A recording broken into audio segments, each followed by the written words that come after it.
KXX, Jackson, KNXX, Donaldsonville, and WDGL HD2 Baton Rouge. This hour brought to you by Spencer Callahan Injury Lawyers, LA 21-12681, offices in Baton Rouge.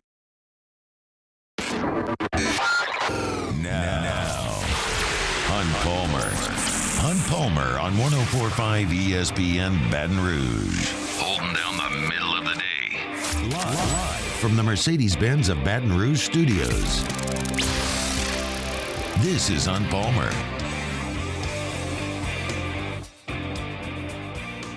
Welcome in. Hunt Palmer coming to you from the Mercedes-Benz of Baton Rouge studio downtown in the capital city on a Friday.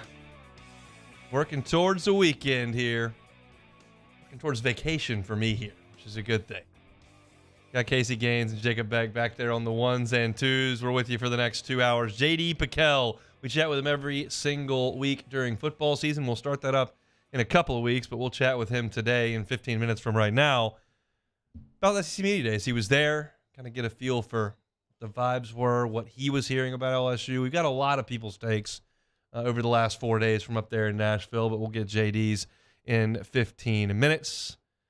Matt Bingham is a transfer portal addition to the LSU baseball program. Spent 4 years at Arizona, going to come finish his college career at LSU. We'll chat with Matt Bingham coming up at 2 o'clock. Shea Dixon may come on at the bottom of hour number 2. LSU's got a big recruiting weekend. We're going to talk about that one way or another. Hopefully, Shea can join us at 2:30.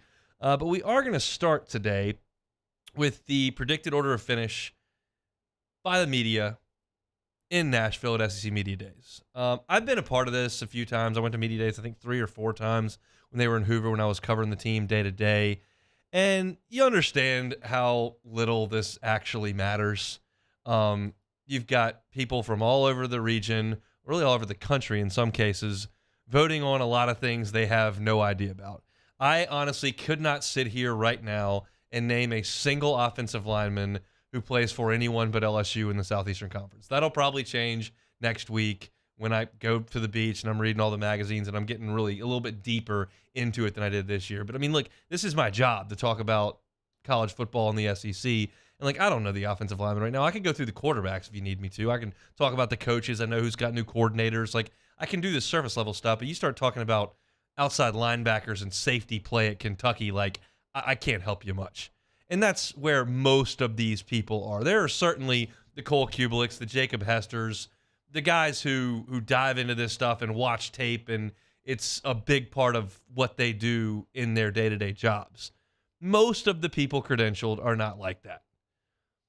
And so you look at quarterbacks, you look at tradition, you might peek at the schedule, and oh, by the way, it's likely that you cover one of these teams and have a little bias in that way.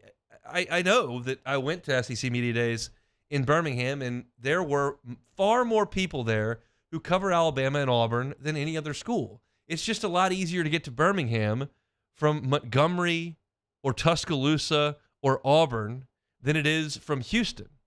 It's easier to get there than it is from Northwest Arkansas. There are more people that cover those teams than cover South Carolina. So you skew the vote a little bit that way because, like it or not, most of the people who cover SEC teams for a living either went there or have some sort of allegiance or affiliation to that program. So, again, this is not a big deal. But I do think it's interesting, and this time of year, perfectly fine to delve into and create. There are, I think, a lot of media folks who say, I'm only here to report the news. I don't want to make the news, so I'm not going to vote on the Heisman Trophy. I'm not going to vote in the AP poll. I'm not going to vote for this. And it's like, it's not that big a deal. Like, the Heisman's a pretty big deal. Who's going to win the West and who's going to get 5th in the West? Not that big a deal in July. But I do want to go through it because I think the results are a little bit surprising on a couple of fronts. In the East, where we'll start, we knew that Georgia would be a slam dunk, and they were. There were only 18 votes of the possible 280-ish that did not go to Georgia to win the East. Georgia got 265 votes as the Eastern Division champion. Tennessee got 14. South Carolina got 3, and Kentucky got 1. Florida, Missouri got none. Oh, I didn't even see this. I didn't even notice. I was going through the top, saw Georgia 265, Tennessee 14, South Carolina 3, Kentucky 1, and then Florida and Missouri were the next two schools. They didn't have any, so I just stopped reading. Vanderbilt got 8. So Vanderbilt got the third most votes to win the East. You want to suggest why this is a totally futile exercise? That would be a good indication. But I'm a little surprised Tennessee didn't get a couple more because that game's in Knoxville. But Georgia's roster is clearly better, and I think the inclination there is even if Georgia were to go to Neyland Stadium and lose, which is possible, Tennessee will probably stub their toe a couple times because that's probably where the roster is. Tennessee stubbed their toe a couple times last year, and LSU did too on the other side.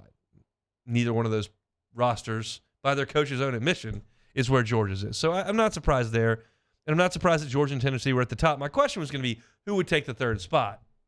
And the answer is South Carolina, and that suggests, as I was talking about yesterday when we talked about South Carolina, that like people are buying those last two games. They're not worried about the fact that they got dusted by Florida and couldn't score. They're not worried about the fact that they got embarrassed by Georgia. They're looking at the Tennessee game and the Clemson game and determining, okay, that's Spencer Rattler that threw for 800 yards and 8 touchdowns in those two games. That's the guy that they're going to get. Am I ready to plant my flag on that mound? I'm not. It's possible, but I got a lot of mediocre games where they couldn't score before the two good ones. But that's what people are buying.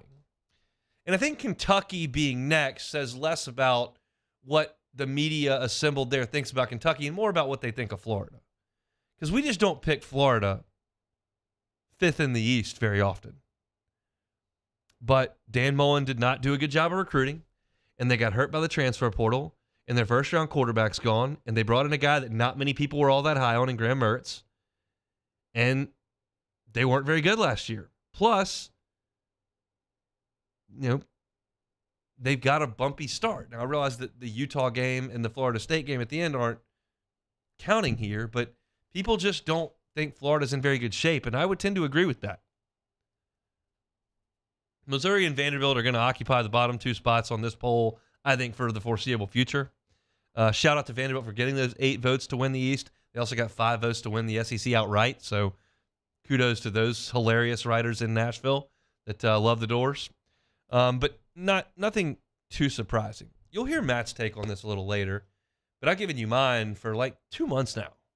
I've been saying for 2 months, as I look at this and I hear people talk, that LSU would be picked to win the West at Media Days. I have thought that dating back a couple of months, and I've said it multiple times on this show. And then I listened to the interviews that Jake and T-Bob did in the morning, listened to the interviews that Matt did in the afternoon, listened to some of the SEC network coverage, and far more. I didn't hear all the interviews that they did. I hear some, what I can. I didn't hear them all, but most of the people that were interviewed on Baton Rouge radio and that did work on the SEC network said that they were going to pick LSU to win the West. That was a very common take. And the dust settles, and Bama is picked to win the West. Bama got 165 first-place votes. LSU got 117, so pretty close. I don't really know how the points work. Probably get 7 points for a first-place vote, 6 points for a second-place vote, I would guess. And on down, you get 1 point for a seventh-place vote. But LSU and Alabama separated by 61 points overall. Ole Miss was picked third. I like Lane Kiffin a lot, but they stunk at the end of last year. I mean, stunk. And they got to figure something out on defense. And I guess this is just, I missed one. Texas A&M. And that's who I would have picked third. And then Ole Miss, then Arkansas, then Auburn, then State. And I'll get to State in a second here. But A&M picked third. They got 1 first-place vote. And that's where I think they're going to finish. The games between the bottom half teams in the SEC West, I think are going to be very interesting. The games between A&M, Ole Miss, Arkansas, Auburn, and State are going to be very interesting. And that's going to be what separates the 5-win team from the 8-win team, to me. And I think A&M has more talent than those other teams. I think they got more talent on the defensive line. I think they got more talent at safety. I think they got more talent at quarterback than everyone but maybe Arkansas. I think they got more talent at wide receiver than all the rest of them. I just do. It's recruiting rankings. It's mock draft. It's even production. I mean, Evan Stewart, Moose Muhammad, and Nia Smith have produced in their careers, some longer than others. Defensive line's mainly looking at stars. I get it. Sometimes it pans out, sometimes it doesn't. But I feel like we're doing a lot of that with Mason Smith this year. I mean, he didn't even play last year. He was a reserve as a freshman. But we're going, 5-star, top 20 player in the country, defensive lineman. He's got to be awesome. And he got voted first team All-SEC, which we'll talk about in 20 minutes. Well, A&M's got those guys too. They got Walter Nolan. He was a 5-star, top 20 player in the country. Played okay last year. Supposed to be a stud this year. So I agree with that. I got Ole Miss next is fine. I would put Arkansas ahead of them because I like KJ Jefferson. The problem is I don't know what Arkansas's defense is, and it might just be another disaster for them. And I would have put Mississippi State with that defense coming back, with their coordinator as the head coach and their linebackers coach as the coordinator. They were really good last year, and they got a good quarterback. And I would have put them ahead of Auburn, who I think should be last. But Mississippi State was picked last, and that's kind of a tradition. And we've looked on our YouTube chat and see our buddy the Pirate, who goes nuts about that stuff, and Robbie Falk, who covers Mississippi State and has for some time, had a column out like 20 minutes after this was released with a bunch of stats looked up about how often Mississippi State is picked last and how often they finish last. So this was clearly a pre-written column with all these stats to prove that Mississippi State is not a cellar dweller. It's just a little bit of a complex over there in Starkville, I think. Just really don't like when the assembled media picks them last, even though it is absolutely meaningless. A little bit of an inferiority complex, maybe, but is what it is. So the SEC West, Bama, LSU, A&M, Ole Miss, Arkansas, Auburn, Mississippi State for the SEC champion. Points, Georgia had 181. They were far and away the pick to win the SEC. Alabama, 62. LSU got 31 points. No one else more than 5. That's where you find Tennessee, Vanderbilt at 5. Arkansas and Auburn at 2. A&M, Mississippi State, and South Carolina got 1 vote to win the SEC. So nothing super shocking on that front as far as the SEC assembled media votes go. We're going to talk about the preseason All-SEC teams. The defense has some pretty interesting characteristics. I'll talk about that at 1:30, but we'll take a timeout and come back with our friend JD Pickell. Our Friday show is brought to you by Cork's Cajun Fried Fish and Shrimp. Get on by Cork's for a late lunch. Delicious, crispy fried catfish, big jumbo Gulf shrimp. Their recipe, born in the seafood capital of the world right here in South Louisiana. It's from the folks that brought you Kuyon's Barbecue. It is Cork's Cajun Fried Fish and Shrimp. Check out their website, corksfishandshrimp.com. If you're looking for some catering, birthday party, maybe tailgate as we move into football season, Corks can help you out with that. Just let them know. They're right there on Government Street between Foster and Jefferson. Back with JD Pickell next. You're listening to Hunt Palmer.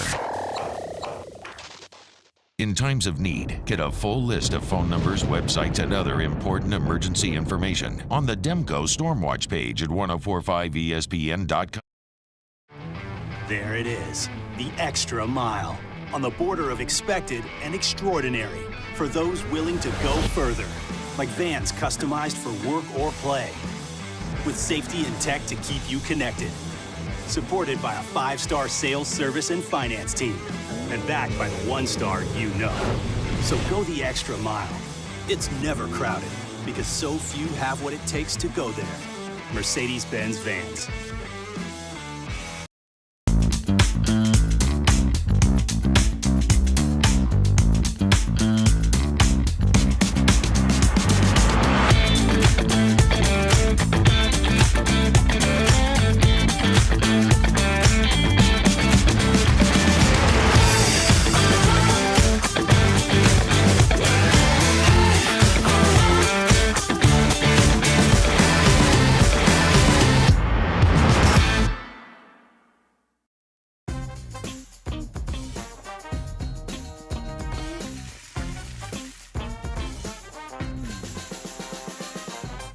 best kept secret in town is out. Discover Tallulah at the Renaissance Hotel on Bluebonnet. Rev Business started small in 1935. We built our reputation by providing hometown service with Louisiana hustle. For nearly 90 years, we've expanded across our great state, through the swamps and across the Mississippi, bringing fiber optics from the capital to the North Shore and down the bayou to the coast, all to connect your business with the world. Rev is about big business technology with small business personal service. Powerful solutions, unmatched local service. Rev Business. Bayou Chrysler Dodge Jeep Ram has $10,500 off MSRP on all new 23 Ram 1500 Laramie trucks in stock. All with Bayou's 1 million mile warranty. The crew at Bayou Automotive is going to do right by you. The Windsor Senior Living Community in Mandeville, Louisiana is a beautiful, vibrant apartment community geared toward seniors. They are nestled right in the heart of Mandeville, where seniors live a more carefree lifestyle in spacious apartments with the peace of mind that comes from having a little extra help. Call the Windsor at 985-624-8040 to schedule a lunch and tour. Come see how the Windsor can be your passport to peace of mind. When is a taco more than just a taco? When it's Government Taco. Voted best tacos 3 years in a row by 225 Magazine, Government Taco puts the most delicious spin on tacos the capital area has ever seen. With creative combinations like the Magna Carrot, the Filibuster, or the Steak of the Union. Plus perfect tortilla chips paired with the best salsa and queso you've ever had. And happy hour every day from 3 to 6 p.m. and all day on Thursday. Government Taco, 5621 Government Street. Hey there, little buddy. What's the matter? What's the matter? My windows, siding, and my door. That's what's the matter. Relief Windows can fix all of that. I got you. Pop, pop. What's up? Oh my gosh, look! Curb appeal. That's a good-looking neighborhood. ReliefWindows.com. Dylan Cruz here to tell you about Six Rings Baseball and Softball Camp. If you live on the North Shore and play ball, go to Six Rings Camps with former LSU assistant coach Dan Canaveri. His knowledge is second to none, and your child will improve and have fun doing it. Camps are held at Coquille Park and Six Rings Academy in Covington with 4 sessions over the summer. Full day and morning only sessions are available from ages 7 to 13. Go to Charles Hanniger, join us for the Monday edition of Live at Lunch. We're at Big Mike's on Aspen in Denham Springs. The NFL getting into camp this week. We're ready for football. Live at Lunch, 11 a.m. weekdays on 104.5 ESPN Baton Rouge.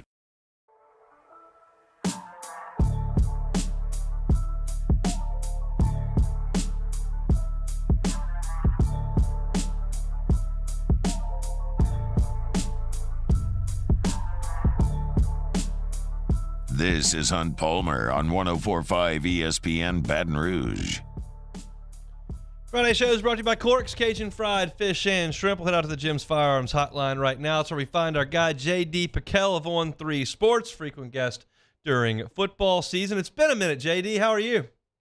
Hunt, we're back, baby. We're back, man. It's good to hear your voice. It's good to hear your voice. Good to talk some ball. And I guess extrapolate the nothing sandwiches we got handed at SEC Media Day. The beautiful thing, though. Ate them with a smile. How did you enjoy your time at Media Days over the week? Dude, it was so cool. It was like a full-on production. Didn't really know exactly what to expect. Never been before. But, I mean, just the zoo that Radio Row was, and you look to your left and you see Joe Milton, and you look to your right and there's Brian Kelly, and we're doing a live shot, and Kirby Smart's walking through, almost hits over the camera, and you're like, all right, I guess that's life. So it was awesome, man. Really, really cool. And just got the tease for college football season. So it's right around the corner. It was awesome, though. It is that. I'm gonna head to the beach next week, and when we come back, the Saints will be in camp, and LSU will be a day away. So it's football time. So let's talk about it. The predicted order of finish comes out today for SEC Media Days as voted on by the media. I've been saying for 3 months that I thought LSU would be picked to win the West. I thought that the fact that LSU had a quarterback back, Alabama looked to be scrambling a little bit. And then I listened to a bunch of interviews that our station did in the morning and the afternoon and heard a ton of people picking LSU. And it was close, but Bama did inevitably get that number 1 spot. It doesn't mean anything, but did it surprise you to see Alabama picked over LSU based on the conversations you had over the course of the week. Yeah, it did. I think we kind of had all been telling ourselves the story of how much people are overlooking Saban and Bama, and there's definitely a sector of the college football population that feels that way. Like, I'm checking my mentions, and people are saying he's going to lose 3 games and how the game's passed him by. So, like, that whole narrative is still true. I don't know if it's quite as turned up as maybe we originally thought it was. I, like you, thought, okay, LSU probably gets picked to win the West with what we know about them and who they have on that roster. And I think it's fun to maybe talk about that if you don't have, a horse in the race or if you cover a different team. And I think once you got to actually, like, sit down and hear Nick Saban talk and actually have the man himself in front of you, I think that probably had something to do with how people voted. I'd be very, very curious on it. There's no way to prove this.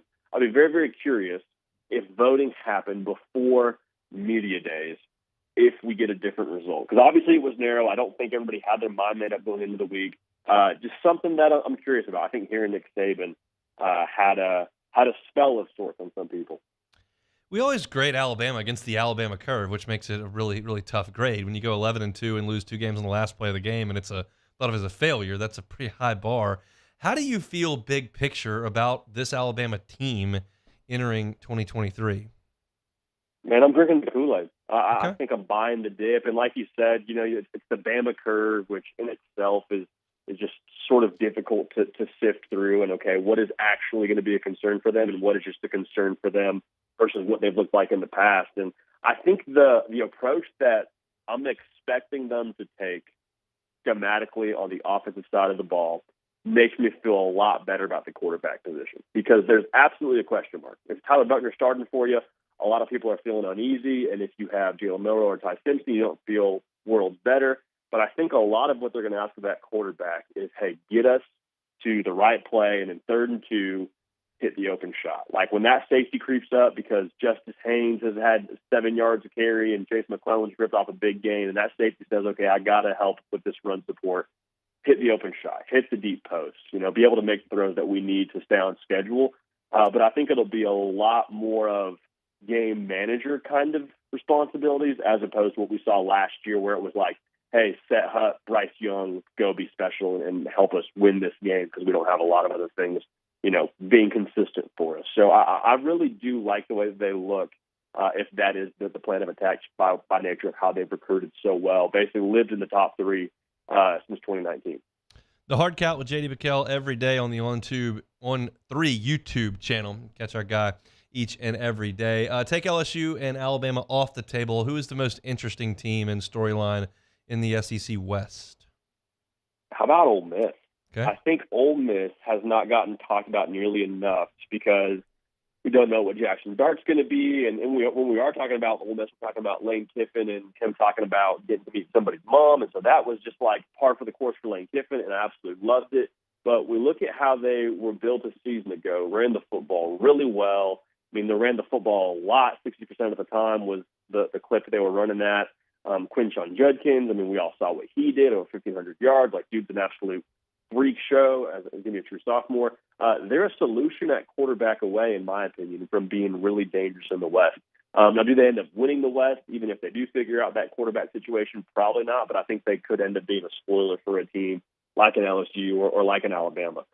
Jackson Dart is really where that all probably starts and ends for Ole Miss, because you probably feel pretty good about Quinshon Judkins and hoping that defense to be a little bit more structurally sound. But for me, the big thing that got talked about with Jackson Dart last year was, hey, it's a new scheme for this kid. He's never been in the RPO system. This requires a lot of the quarterback to make decisions quick, fast, and in a hurry. And so if he can progress the way it sounds like he has, if it's Darty season in Oxford, there's going to be some good times rolling, I think. Why did Spencer Sanders transfer there?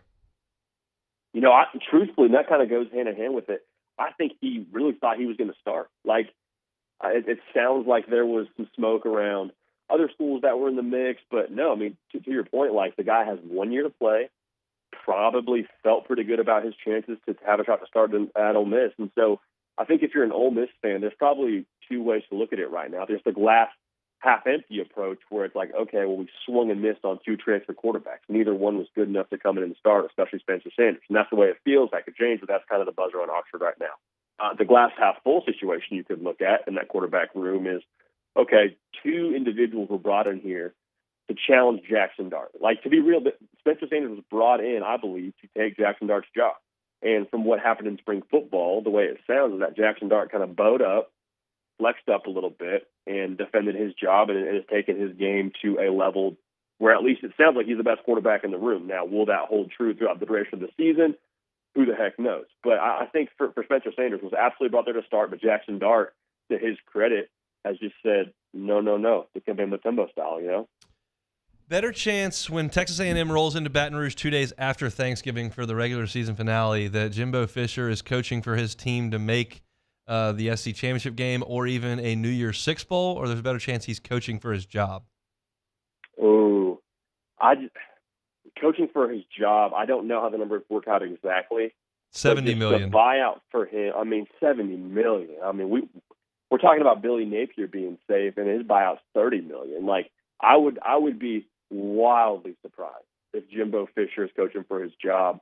Now, New Year's Six Bowl, probably a little bit more hesitant to jump on that train, but I mean, they have the roster to compete with anybody in the country. If they can make it click offensively, they're going to be a team that, kind of like Ole Miss, could really, give some teams fits. Maybe not win the SEC, but could give some teams fits. So I'll lean closer to that he's coaching for the New Year's Six Bowl, because that just feels very, very unlikely that he'll be coaching for his job. That's a whole lot of money, even for the good people in Texas, all that oil money. Let's stick in the West. What do you make of Auburn's roster and Hugh Freeze's situation? Is this just a freebie year, and then we'll see you next year, or do they have a chance to win some games? I think they have a chance to mess around and win 9 games. I don't pick them to win 9 games necessarily. The concerning thing for me is they brought in a bunch of talent, and all their hopes in 2023 are built on the talent they brought in via the portal. Like Peyton Thorne being the quarterback, I think he's an upgrade for sure, and you probably roll with him, but to digest the entire playbook, not just what the quarterback does, what the O-line does, what the receivers do, all the checks, like to digest all of that in the course of a summer is really, really difficult. When I got to Baylor, I tried to do the exact same thing, and I wasn't even playing quarterback when I'm trying to learn the receiver positions, and I'm like, it is so difficult to do this without being in a full-on practice setting, and it's a lot to bite off and chew. So for Peyton Thorne, I'm just curious how long it takes for him to giddy up and go in a new system under Hugh Freeze, but they have the talent absolutely to just have a better jumping off point. I have Auburn pegged at 6 games, which a lot of people feel like is a little bit lower, but that's kind of how I feel about them. Just think it's going to take a second for all that talent to finally mesh and finally find its footing. What would constitute a success for Zach Arnett in year 1? Man, I feel like they got to make a bowl game is success. Like, they just had so much through the portal. It's a brand new approach schematically. Like, the way that I talk about it is, it feels like you're taking a cross-country runner of a roster where you're airing it out, you're throwing 50 times a game, and you're, playing with a pretty fast pace and trying to make up for maybe some of your personnel. And you take a lot of that same personnel that was there a year ago, Will Rogers being one of them, and now you're asking them to go put some weight on it and to get under the squat bar and find a way to squat 400 pounds. Like, it's going to take some time, in my opinion. And I love the direction, because I think that's the right way to go in the SEC. But even so, like I said, the portal losses and the personnel they have, the pieces they have right now are not built to do what they are trying to do offensively. So I have concerns for them. If they can make a bowl game, like, phenomenal, all the credit in the world to Zach Arnett. I think he's a great hire. I just think it's going to take a second to bake, and it's a tough deal to get it, to get it rolling and to build something, to grow something in the just ridiculous ecosystem that is the SEC. Every single day on the On3 YouTube channel, it's the Hard Count with JD Pickell. He's our guy. You can follow him on Twitter at JD Pickell, Pickell. Thanks, man. Hunt, let's go. We're back, baby. We're back. He's a football guy. That's my guy, JD Pickell. That's a guy that'll do it. He'll eat, sleep, and breathe at 365. It's like Chuck Oliver. It's like Jacob Hester. Like, you give them the pigskin, they're rocking and rolling every single day, all year long. I like to shift gears from time to time. I think we know that very well. But I'm prepared fully to throw this thing into full drive when I get back next Monday. So he's there all the time, and this has been a fun week to kind of I've honestly dipped my toe in the water this week. I think that's what most people have done this week. It's big picture stuff. It's storylines. It's soundbite here or there, and just kind of general feelings to dip your toe in the water. I'll throw on the sunscreen in 2 weeks. I'll get on the diving board and I'll do a cannonball, and we'll go under only to come up for air in January. Like I'm prepared for that as of 2 weeks from now, because that's the part of the calendar that we're in. We appreciate JD for coming on and talking a little SEC West with us. We talked about the order of finish as voted on by the media for the SEC. We've also got the preseason all-conference teams, 3 of them. The first team defense, wildly fascinating to me. Tell you what, LSU Tigers made it next. You're listening to Hunt Palmer.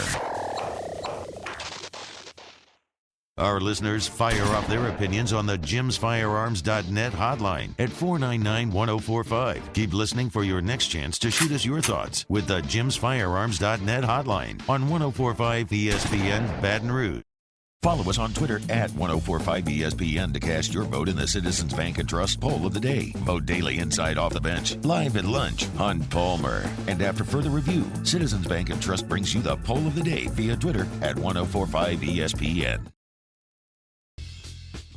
This summer, retirement is a state of mind. Whether it's a mid-morning activity or an early bird special, grab a Coors Light and chill like you're retired. Hi, I'm Brandon Landry, founder and CEO of Walker. Hi, my name is Dr. Craig Green. This is Ryan Terrio with HUDCoRoofing.com. Hey, it's Matt Moscona. No matter how big your commercial roofing job, HUDCO can help. My patients come to me because they trust that I can get the job done at a high level. Ryan Terrio and Richard Tilley have the same level of trust when it comes to roofing. If you have a roofing issue, call HUDCO Roofing. Give us a call, 364-1007, and we'll come to your house and give you a free inspection.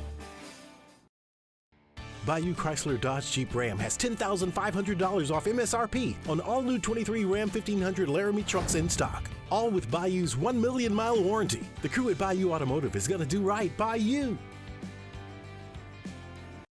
When is a taco more than just a taco? When it's Government Taco. Voted best tacos 3 years in a row by 225 Magazine, Government Taco puts the most delicious spin on tacos the capital area has ever seen. With creative combinations like the Magna Carrot, the Filibuster, or the Steak of the Union. Plus perfect tortilla chips paired with the best salsa and queso you've ever had. And happy hour every day from 3 to 6 p.m. and all day on Thursday. Government Taco, 5621 Government Street.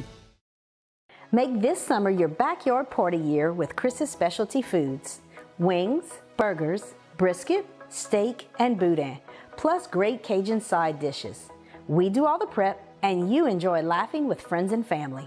Chris's Specialty Foods, Millerville, New Orleans, Prairieville, and Frisco. Everybody loves Chris's authentic Cajun meat.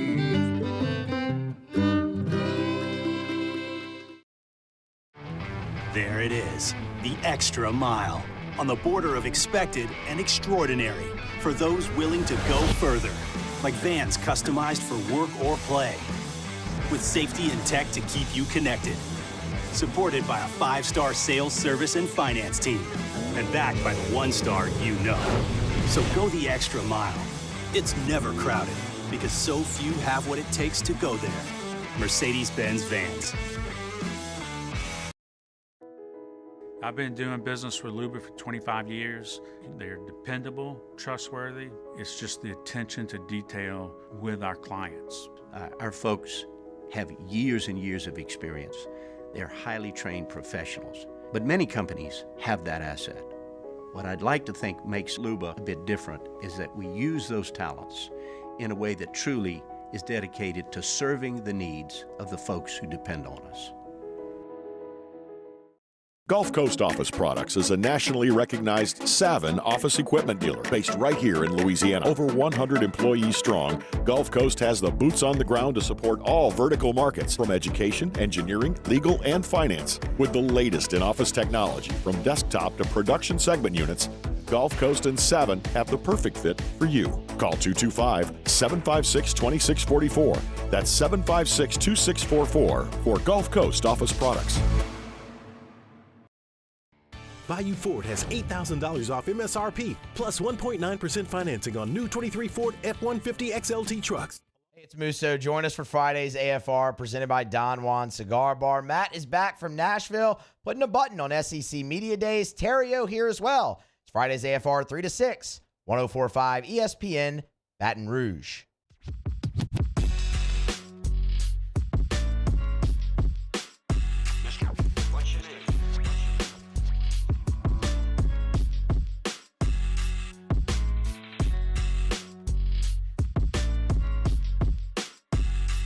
You're listening to Hunt Palmer on 104.5 ESPN Baton Rouge. Y'all forgive me. I attempted to do this research, and I can't back it up with much fact. So I am wide open on Twitter and on YouTube if you have something that you think directly contradicts the statement I'm about to make. But I cannot recall LSU having the preseason first-team All-SEC quarterback since I've been around. Like, I don't remember that. I did look up 2006 preseason All-SEC team because Jamarcus was okay in 2005. Certainly at the end of 2006, he was phenomenal and became the first pick in the draft. So we know how that went. But I did look that team up, and Chris Leak from Florida, entering his senior year, was the first team All-SEC quarterback. Let's see who the second team was that year. Dwayne Bowe was on the second team preseason that year. The quarterback was Jamarcus. So he was second team. Now, certainly Flynn would not have been entering 07. Mettenberger had a great 2013, but he wasn't great in 12, so I don't think he would have been, certainly not with Manziel coming back. So that's no good. Obviously Burrow was a fine quarterback in 18, but would not have been preseason in 19. So I don't remember the last time LSU had the preseason. I can't give you a definitive fact when the last time LSU had the preseason pick of the first team All-SEC quarterback. But this year, they do. Jaden Daniels was announced as the first team All-League quarterback in the preseason. He joined his teammates Malik Neighbors at wide receiver and Will Campbell at offensive line on the first team All-SEC preseason list. They're joined by running backs Quinn Judkins and Rocket Sanders from Arkansas, Ladd McConkey at Georgia first team with Brock Bowers, his teammate. I'm not going to go through the offensive lineman other than Cedric Van Pran from Georgia, who's a New Orleans native. On the second team, you've got KJ Jefferson as the quarterback there. Mason Taylor makes the team from LSU at tight end. On the third team, you had a tie for quarterback on the third team with Joe Milton and Will Rogers. The lone LSU rep on the third team, Emory Jones. So both your tackles recognized. Will Campbell, first team. Emory Jones on the third team with your quarterback and your number one wide receiver as well as your tight end. That's on the offensive side. On the defense, I found this incredibly fascinating. How many teams are there in the Southeastern Conference? Well, there are 14. You know that. The first team defense is comprised of 11 players. 14 schools, 11 players, 3 schools represented on the first team defense. They're easy to guess. Georgia, Alabama, and LSU. Only 3 schools represented on the entire first team defense. LSU had Mekhi Wingo and Mason Smith on the first team on defense. They were joined by 2 Georgia Bulldogs, Michael Williams and Nazir Sackhouse. So the entire defensive front is LSU and Georgia. The next level back at linebacker, you know Dallas Turner from Alabama, hellacious pass rusher. He's joined by Harold Perkins on the first team. And then Jamon Dumas-Johnson from Georgia at linebacker as well. And then you go back to the secondary, and it's 3 Georgia Bulldogs and Kool-Aid McKinstry from Alabama. So 11 guys in the first team defense, 3 schools out of the 14. LSU well represented there. But those are the only players from LSU until you get to the third team with Major Burns. So you don't see any of the transfers coming in listed as first team players. No Greg Penn, obviously. You don't see Denver Harris, who was an SEC player last year, listed in any of these places. And that's to be expected. A lot of these guys are returners and guys that the media is familiar with. I can't tell you that the media is too familiar with Deuce Chestnut playing at Syracuse. I don't think the TV reporter from Mobile knows who that is. I don't know that the Texags writers have any idea who that is. I don't think that the guys who cover Tennessee for On3, who were going to media days and filling it out have ever heard of Deuce Chestnut or Ovi Ohufo. So that's not surprising. I think it's a lot of, oh, yeah, I remember that guy. He's good. Let's go ahead and get him. I think that it's reasonable to have an expectation of those who cover the Southeastern Conference to be able to put a coherent list of 1 to 7 in the divisions in terms of predicted order of finish. They're going to get it wrong, but it's reasonable. You start getting into linebacker play and who's got the best safety, like you're probably going to default to the Georgia guy over the Missouri guy. You're probably going to lean towards Alabama and maybe move an Arkansas guy down, right? But I think LSU is pretty well represented here. I don't have a huge beef. I think that it's probably likely that Denver Harris is more talented than some of the DBs down the line here, like Nehemiah Pritchett or Jason Marshall. He's a former 5-star. He was a mid-season All-American last year and is probably going to have a good season. Now, he drove his car 1,000,000 miles an hour in a parking garage and got suspended for misbehaving in the locker room, and he missed curfew, and he got basically told to carry it from College Station. So that's few strikes against. But I don't think anybody for LSU is way out of the picture here. Do I think Brian Thomas is a really good receiver? I do. Do I have a lot of beef that he didn't get picked over Aniyah Smith from A&M and Jermaine Burton from Alabama, who were on the third team? Not really. If you ask me who I would rather have between Jermaine Burton at Alabama and Brian Thomas, I would take Brian Thomas, but I'd probably take Aniyah Smith over. So I don't have a huge beef with that. I don't think Charles Turner's banging down the door of all conference. I don't know that any of LSU's running backs have warranted that to this point. So I think it's pretty fair. But if you look at LSU's representation here, Jaden Daniels, Malik Neighbors, and Will Campbell on the first-team offense. Mason Taylor makes the second-team on offense, and Emory Jones. So you got 5 of your offensive starters listed on the all-conference squad. For defense, Mekhi Wingo, Mason Smith, and Harold Perkins on the first team. Major Burns gets a third-team nod, so that's 4. So 9 of your first 22 recognized. Slade Roy, recognized as a second-team long snapper. I think it's the first time they've had long snappers on this list, and I feel very comfortable that 98% of the credentialed media can't name a second long snapper in the conference. Again, I think Kublik could do it. I feel Hester could probably come up with it. I think Jordan Rogers would have a chance there, but most, I don't know. So that's pretty incredible. But none of LSU's other specialists are listed on the first, second, or third team. So that's a look at the all-conference teams as voted on.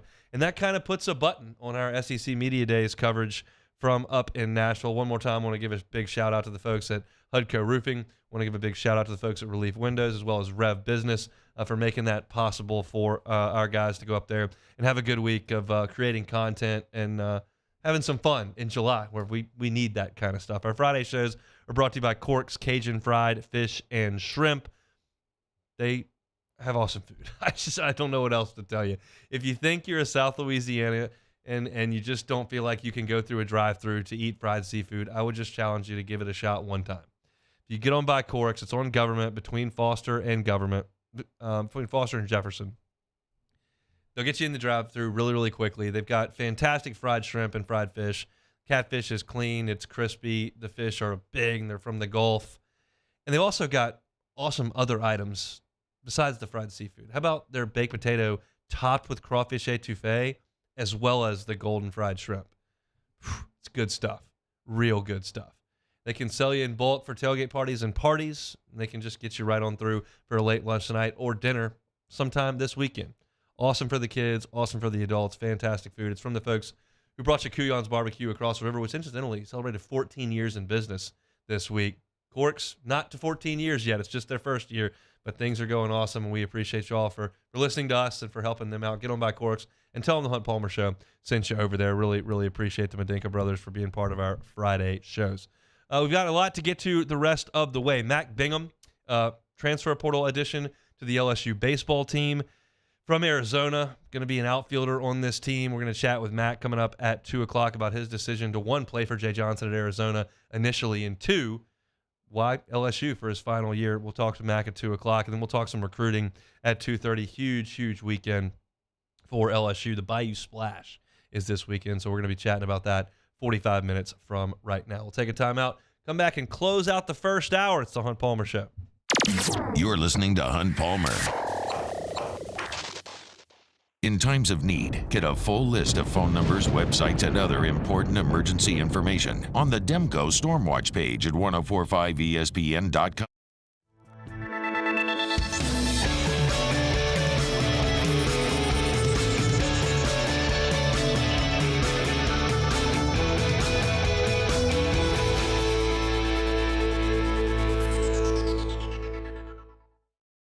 When is a taco more than just a taco? When it's Government Taco. Voted best tacos 3 years in a row by 225 Magazine, Government Taco puts the most delicious spin on tacos the capital area has ever seen. With creative combinations like the Magna Carrot, the Filibuster, or the Steak of the Union. Plus perfect tortilla chips paired with the best salsa and queso you've ever had. And happy hour every day from 3 to 6 p.m. and all day on Thursday. Government Taco, 5621 Government Street.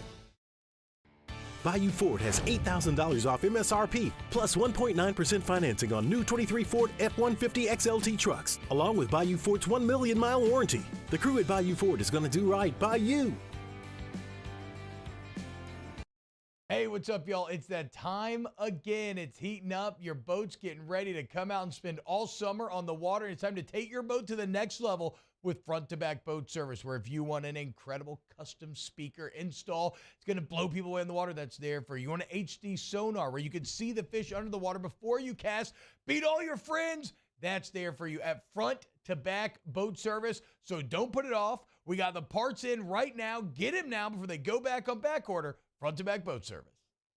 Gulf Coast Office Products is a nationally recognized Savin office equipment dealer based right here in Louisiana. Over 100 employees strong, Gulf Coast has the boots on the ground to support all vertical markets, from education, engineering, legal, and finance. With the latest in office technology, from desktop to production segment units, Gulf Coast and Savin have the perfect fit for you.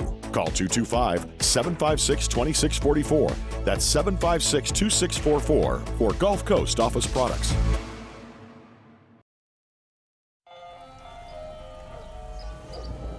Hey there, little buddy. What's the matter? What's the matter? My windows, siding, and my door. That's what's the matter. Relief Windows can fix all of that. I got you. Pop, pop. What's up? Oh my gosh, look! Curb appeal. That's a good-looking neighborhood. ReliefWindows.com.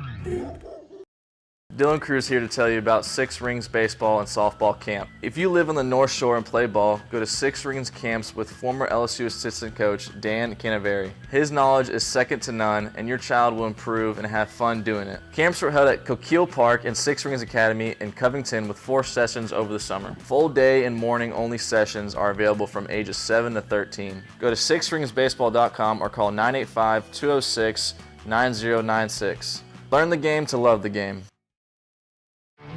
There it is, the extra mile, on the border of expected and extraordinary, for those willing to go further, like vans customized for work or play, with safety and tech to keep you connected, supported by a 5-star sales, service, and finance team, and backed by the 1-star you know.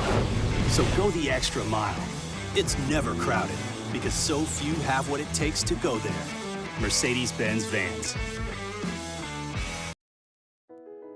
I've been doing business with Luba for 25 years. They're dependable, trustworthy. It's just the attention to detail with our clients. Our folks have years and years of experience.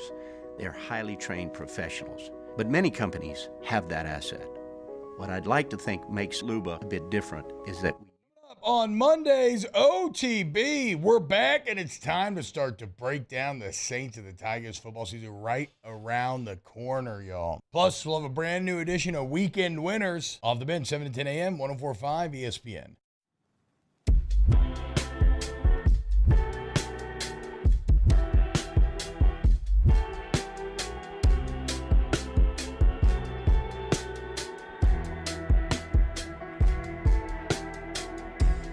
This is Hunt Palmer on 104.5 ESPN Baton Rouge.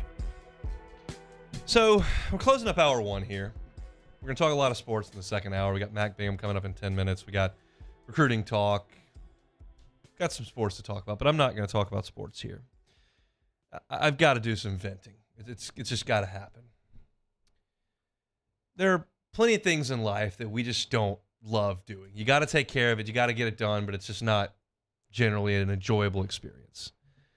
And one of those for me was today. My wife has been hounding me 3 to 4 times per week to get my inspection sticker taken care of. Hand up, like right here on me, it's way overdue.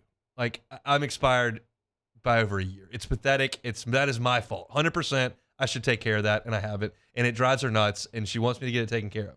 The reason it's not taken care of is not because I'm too lazy to go sit in line. It's because I don't have valid registration. I don't think it was ever sent to me, and I don't have registration, so I can't get the inspection sticker. So I have to go to the DMV. This is the experience I'm talking about that I've been dreading and putting off and not wanting to do for 4 or 5 months. And today, I got up and said I'm going to go do it. So, we got up. I know the DMV, the express one, it opens at 8 o'clock, so I said, okay, I'm going to get there at 7:30. Probably going to have to stand in line. That'll be the deal. So I pull up at 7:30. There's no one in line at the door. So I am looking down at my phone, looking at a couple things. I had a meeting at 10 o'clock. I was kind of getting some things ready. I look up like 3 minutes later, and 2 ladies are walking to the front door. So I go into the glove box. I pull my expired registration out. I pull out my insurance card. I get everything I need, and I walk to the door. I'm 4th in line at 7:35. That's a good spot to be, 4th in line.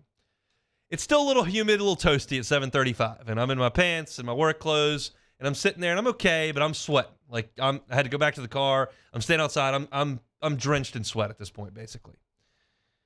And I would think maybe the DMV is going to open the door a few minutes early to get us out into the air conditioning before the thing opens up. No, 8 o'clock actually comes and goes, and they don't open things up.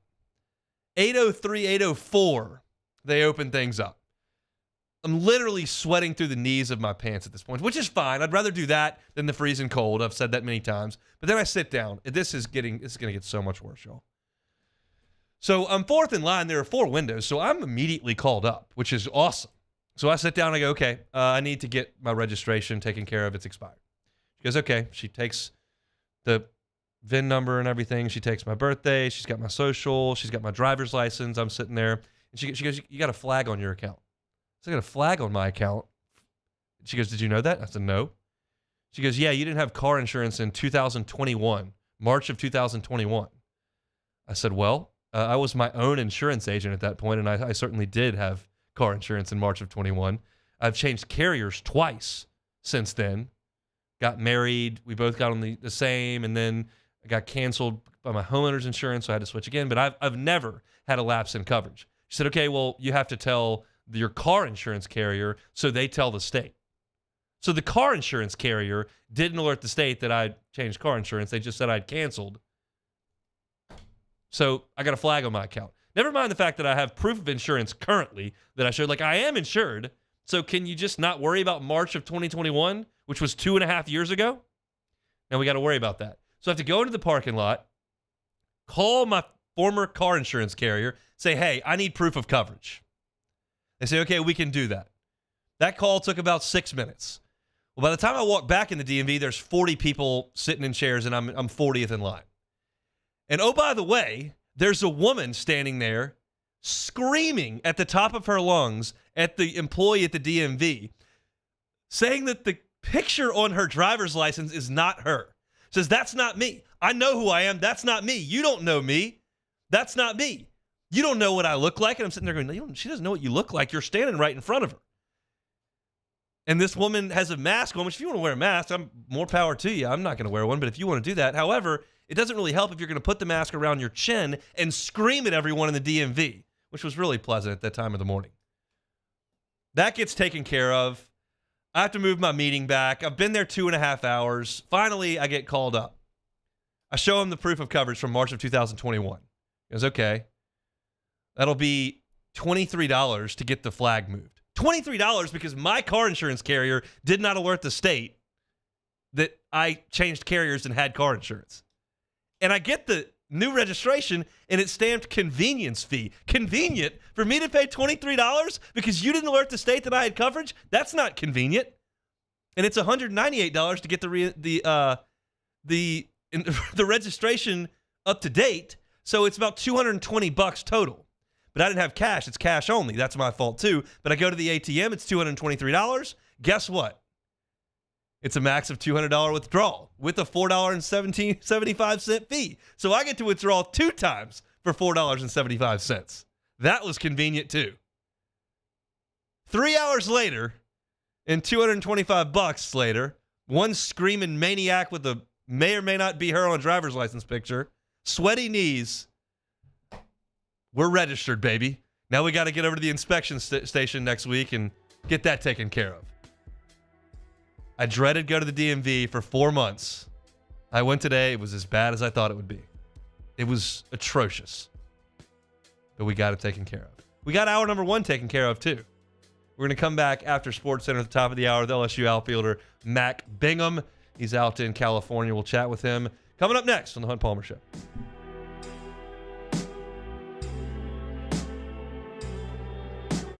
Follow us on Twitter at 1045ESPN to cast your vote in the Citizens Bank and Trust Poll of the Day. Vote daily inside Off the Bench, live at lunch, Hunt Palmer. And after further review, Citizens Bank and Trust brings you the Poll of the Day via Twitter at 1045ESPN.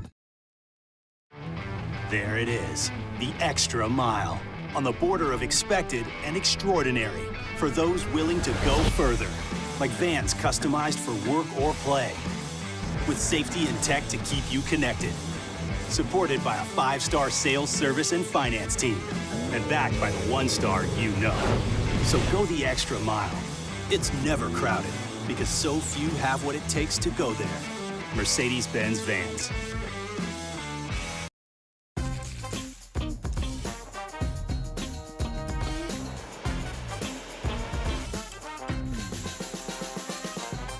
The best kept secret in town is out. Discover Tallulah at the Renaissance Hotel on Bluebonnet. Oh, hey, what's up? It's Big D and Bubba, 100.7 The Tiger Morning Show. We'd love for you to join us every weekday, 4 a.m. till 9 a.m. Yeah, everything you want in a show. Country music. We got laughs.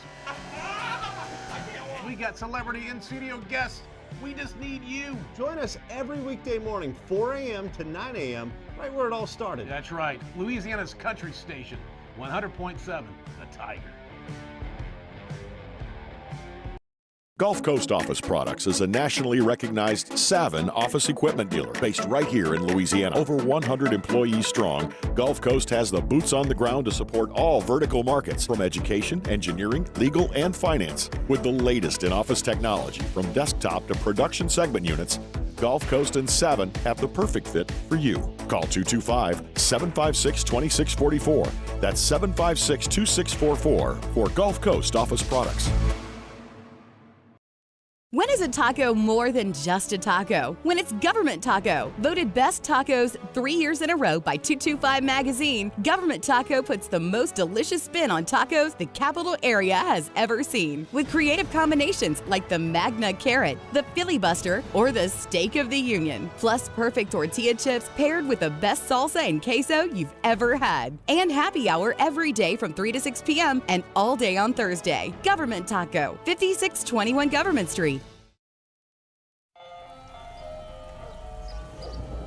Hey there, little buddy. What's the matter? What's the matter? My windows, siding, and my door. That's what's the matter. Relief Windows can fix all of that. I got you. Pop, pop. What's up? Oh my gosh, look! Curb appeal. That's a good-looking neighborhood. ReliefWindows.com.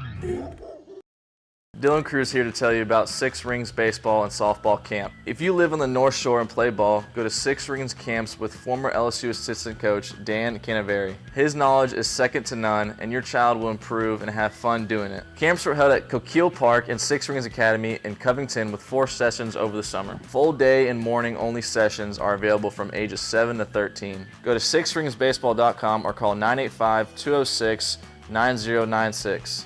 Learn the game to love the game.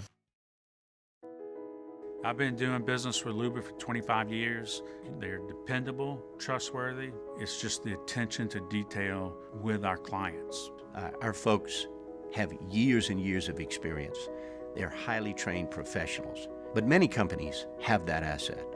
What I'd like to think makes Luba a bit different is that we use those talents in a way that truly is dedicated to serving the needs of the folks who depend on us.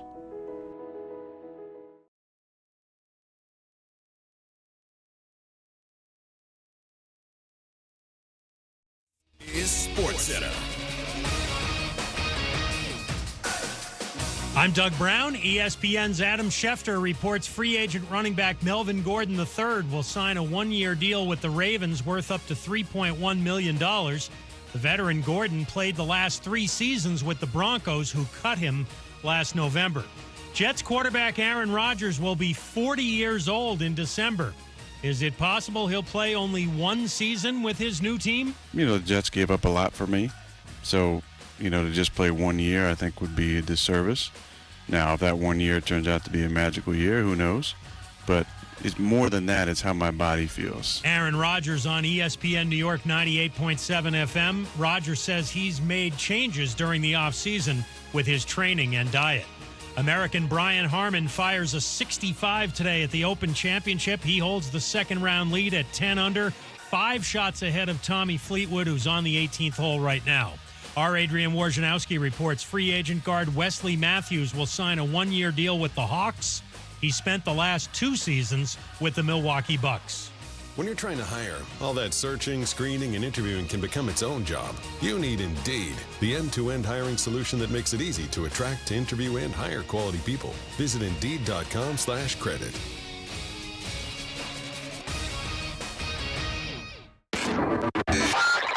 Now, Hunt Palmer. Hunt Palmer on 104.5 ESPN Baton Rouge. Holding down the middle of the day. Live from the Mercedes-Benz of Baton Rouge studios. This is Hunt Palmer. Hour 2 on a Friday edition Hunt Palmer Show, 104.5 ESPN Baton Rouge. Our Friday show is brought to you by Cork's Cajun Fried Fish and Shrimp. Work week winding down. Appreciate you spending your Friday afternoon with us. Fighting Tiger baseball squad, national champions, but a lot of talent moving on. So a lot of talent got to come in. Jay Johnson signed a really, really talented recruiting class and has brought in a few members out of the transfer portal. One of those members is Matt Bingham, an all-conference selection for the Arizona Wildcats last year. He joins us now on the Jim's Firearms Hotline. Mac, thanks for the time. How are you, man? I'm good. Thanks for having me. Absolutely. It is our pleasure. Talk about your decision to finish up your 4th year at Arizona. It was a great year for you. And look at the MLB draft, look at an option of an undrafted free agent contract, look at the idea of maybe entering the transfer portal and making the decisions that you did. Yeah. So before the draft started, I knew if I was to come back for a 5th, I'd want to be in the SEC and play in that atmosphere, because honestly, that's like nothing else, and that feels like a pro atmosphere. And so the draft didn't work, and Coach Johnson reached out, and it was match made in heaven. I mean, I really like what he did at Arizona when I was with him, and obviously he recruited me, and it was a pretty easy decision. Obviously, I want to talk about your relationship with Jay, having signed to play for him a couple of years and now reuniting. But you mentioned something there about wanting to transfer to the SEC. We've seen a lot of guys from the Pac-12 and other conferences around the country transfer into the Southeastern Conference. Thatcher Hurd at LSU, Gage Jump at LSU. We saw Jacob Berry a couple of years ago, who you played with, come to LSU. What is the attractiveness level to the SEC, and how would it compare, do you think, to what the baseball is out west?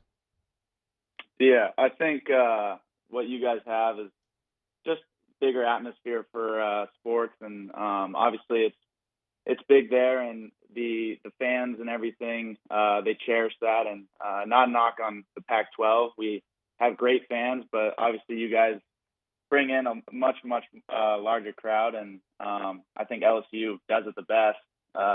Obviously statistically they do, but I mean, I felt so much love and support since I committed, and it's just kind of been eye-opening. Jay's built a career on being a great recruiter, among some other things. What was it like being recruited by Jay Johnson the first time around?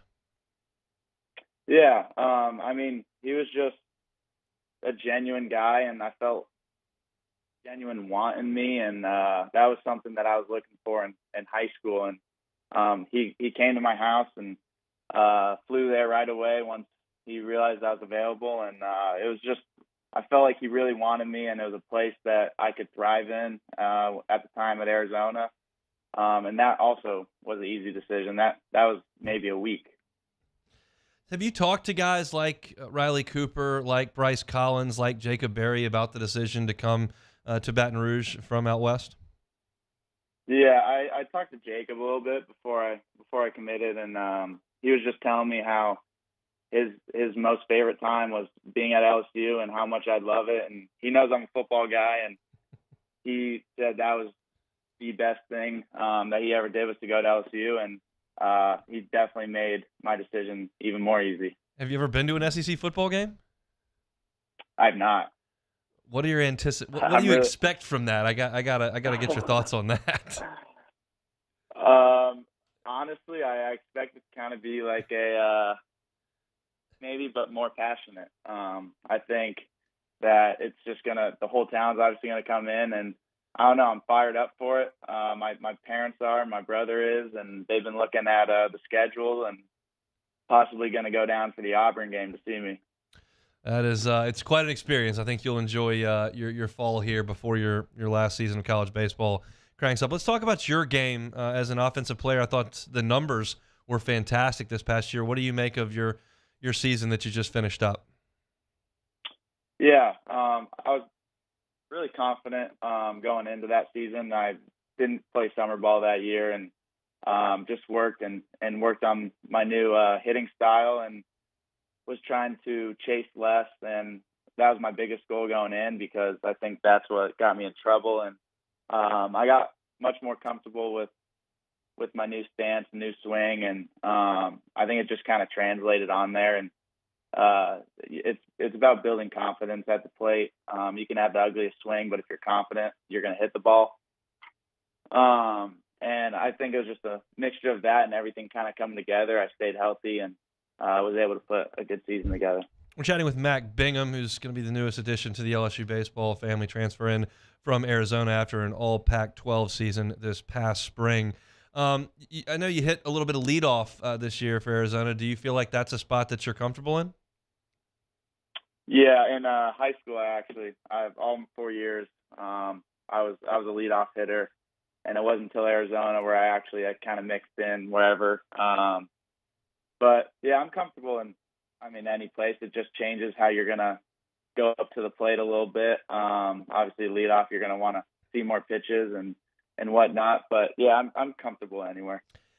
I've heard a lot about Jay's preparation offensively and what he preaches to his hitters in terms of game-to-game adjustments and what they can expect. Can you speak to that process a little bit of how Jay prepares his offense to play? Yeah, it all starts in practice. I know at Arizona, at least, we made a big thing on controlling your side of the plate. We're going to cut it in half, and obviously you can't hit everything that's there on the plate. You're going to have to cut it in half and focus on what you can do and smash the fastball and mistakes, and just controlling the zone and making the pitcher work.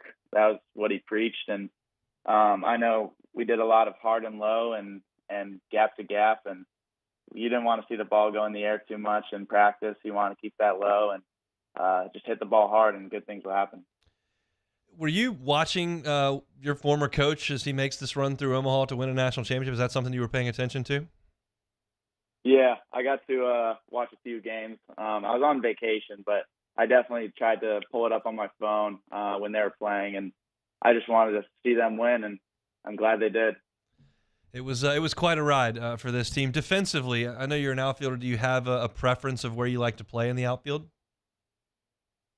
Kind of the same with I was always in center. So center field's obviously the most comfortable, but I feel like I can play anywhere.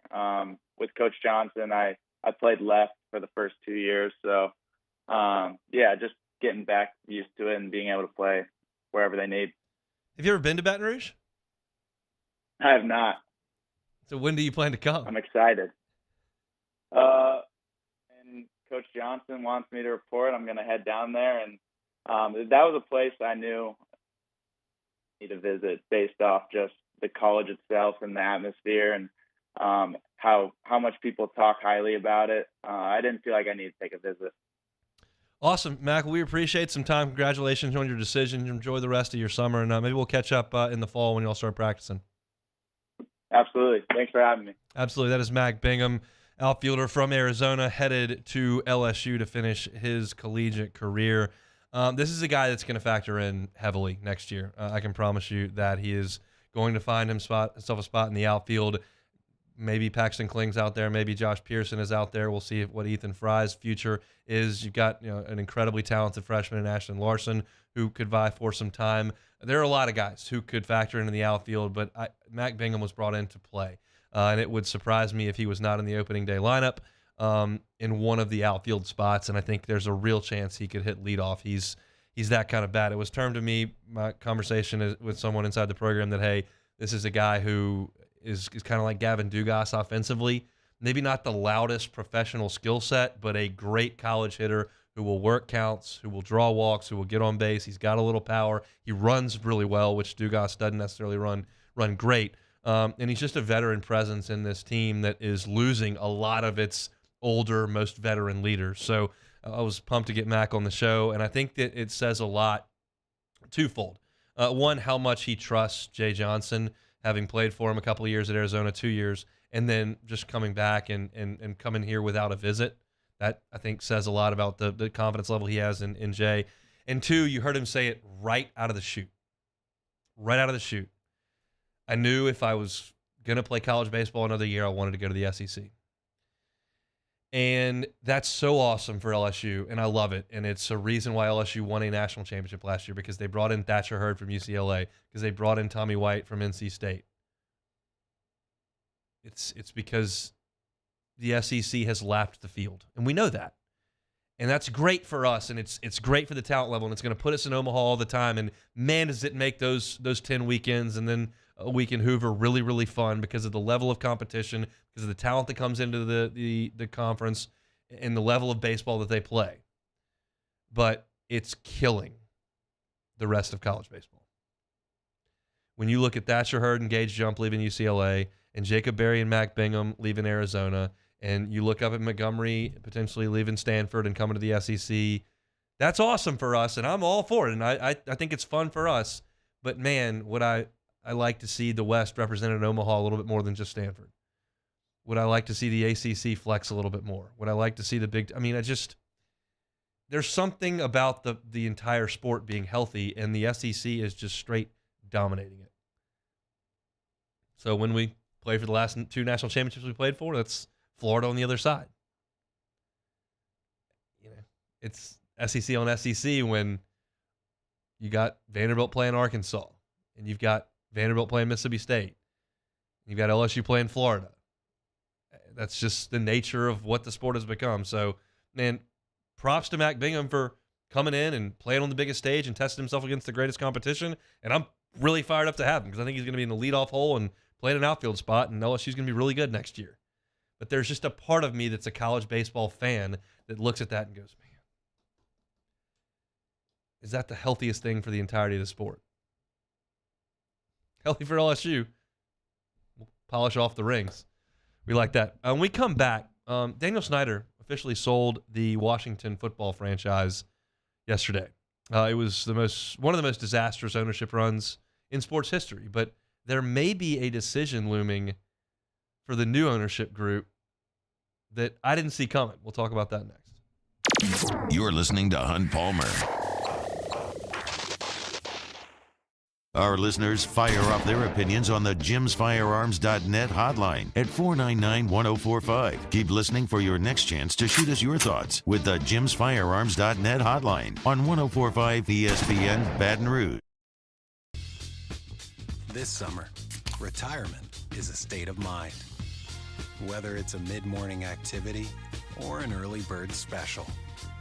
Grab a Coors Light and chill like you're retired. Hello, Samantha, dear, I hope you're feeling fine. And it won't be long until I'm with you all the time. But until then, I spend my money up right down on my last dime. Come on, live Baton Rouge.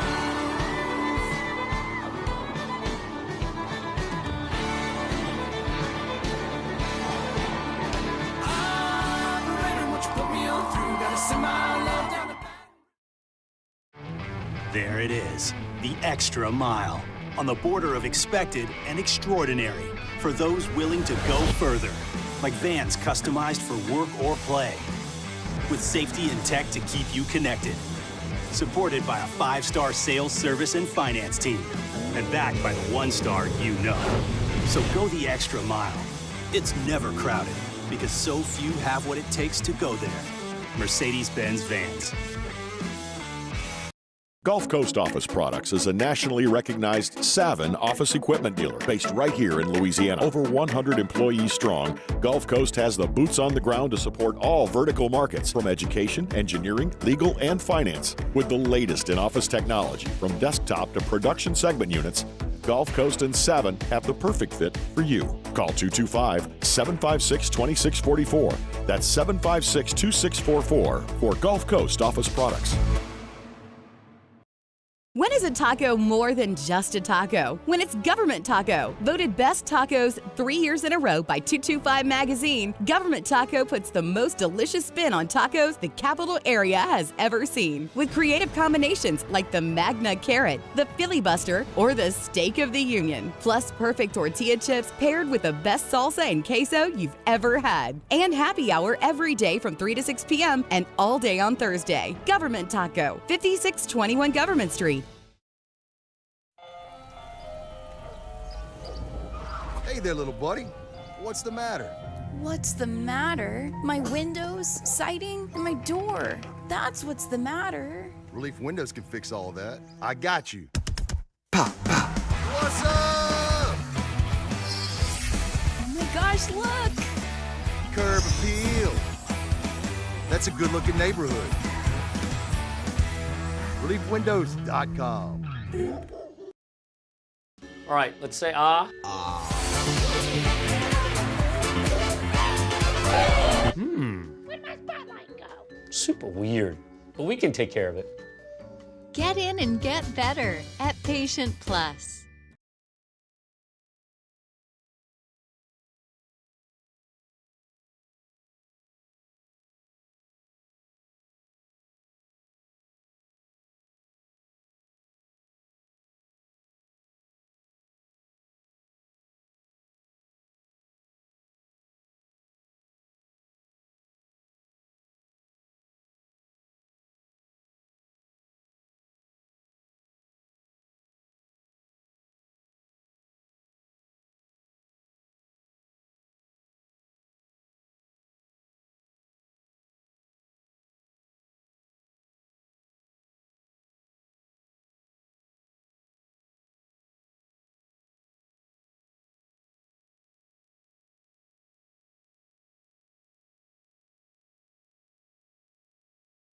Charles Hanniger, join us for the Monday edition of Live at Lunch. We're at Big Mike's on Aspen in Denham Springs.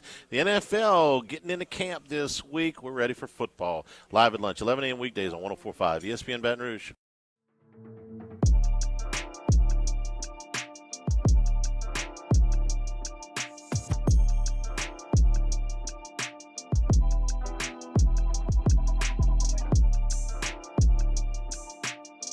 This is Hunt Palmer on 104.5 ESPN Baton Rouge. Friday show is brought to you by Cork's Cajun Fried Fish and Shrimp. Appreciate them for making our Friday shows possible for you. Get on by Cork's for a late lunch, potentially some dinner this evening, or whenever you're looking for some grub this weekend. They got fantastic fried catfish, great big fried shrimp, and they made a fry change a couple of months ago. They go with the crispy shoestring fries, which are awesome. Like them a lot. By now you know that Daniel Snyder has sold the Washington football franchise. I guess at this point they're the Commanders. They've had about as many franchise names as they have playoff wins over the Snyder reign, and it has finally come to an end. And with that, the new ownership group is coming in, and there are some strong rumors circulating that they're going to rebrand this thing again. We know that the Redskins name was phased out. They went with Washington Football Team for a couple of years, eventually settled on Commanders, and apparently nobody likes Commanders, and anything they can do to separate themselves from the Daniel Snyder reign, they're going to do. So we now have the opportunity, Jacob Beck, to kick around some new name possibilities for said Washington football franchise. I will tell you, there were some names leaked out when they picked Commanders. I want to get your thoughts on some of these. Okay. How do we feel about Washington Armada? I don't hate that. I just don't think that the non-S thing works in the NFL. Like, it's just not, I mean, Crimson Tide and Green Wave and Cardinal for Stanford and the Thundering Herd and the Mean Green, like some of that exists in the college football world, but like it feels WNBA-ish to me. I know we've got the Heat and the Thunder and the NBA, but it just, that feels a little WNBA-ish. Well, I'm wondering how they go about like mascots with that too. I mean, it's just like a fleet of ships. I mean, yeah. a captain of some sort. I'm not like Brigade is the same way. Yeah. I feel like there are a lot of ways you can go with the nation's capital and the government and the army and the, our armed forces, I guess I should say. And those two are that, but I feel like there needs to be an S on the end. I don't feel that way, but I don't think they're the best names for sure. Defenders has been taken by the XFL. That was another name that came out. Red Hogs. So that's like some teams have kind of gone away from some of the, like the Orangemen are now the Orange for Syracuse. And so they want to keep red from the Redskins, but then they want to go Hogs because that's what their fans used to wear, the pig snouts, and that was their deal. But is a red hog a thing, or is that something we've just made up? I've never heard of that, but maybe it is real. I'm looking at Red River Hog. Okay. It's a pig family that lives in Africa. I don't know if that necessarily it doesn't helps us out with the Washington football team. So I don't love Red Hog, but I'll tell you this.